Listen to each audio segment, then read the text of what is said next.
পক্ষ থেকে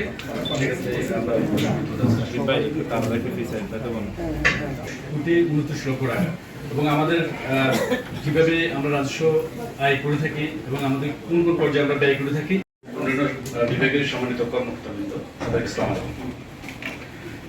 রাজস্ব আয় মানে কমের দিক থেকে আমাদের সবচেয়ে কম আছে। এর অনেকগুলো কারণ আছে, এই কারণগুলো আমরা পরবর্তীতে আমরা উপস্থাপন করব। আমি এই পর্যায়ে আমাদের মানে সেক্টর ওয়াইজ উপস্থাপন করে রাখতে পারবো।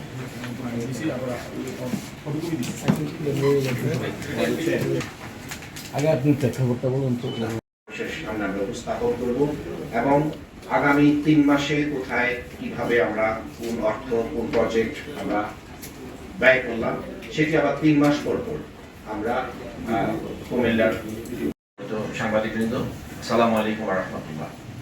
আজকের এই প্রেস কনফারেন্সে উপস্থিত আছেন কুমিল্লা সিটি কর্পোরেশনের সম্মানিত প্রধান নির্বাহী কর্মকর্তা জনাব মামুন সাহেব, উপস্থিত আছেন আমাদের প্রধান প্রকৌশলী ভারপ্রাপ্ত সাইম সাহেব, ইঞ্জিনিয়ার সাইম সাহেব সহ কর্মকর্তাবৃন্দ, সকলকে শুভেচ্ছা জানাচ্ছি।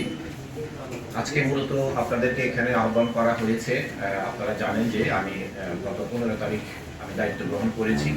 আমি দায়িত্ব গ্রহণের পর যেদিন আমি দায়িত্ব গ্রহণ করে নিয়েছি সেদিনই আমি কুমিল্লার সর্বস্তরের মানুষের সামনে আপনাদের মাধ্যমে দুর্নীতি মুক্ত হবে, সিটি কর্পোরেশন জবাবদিহিতার আওতায় থাকবে।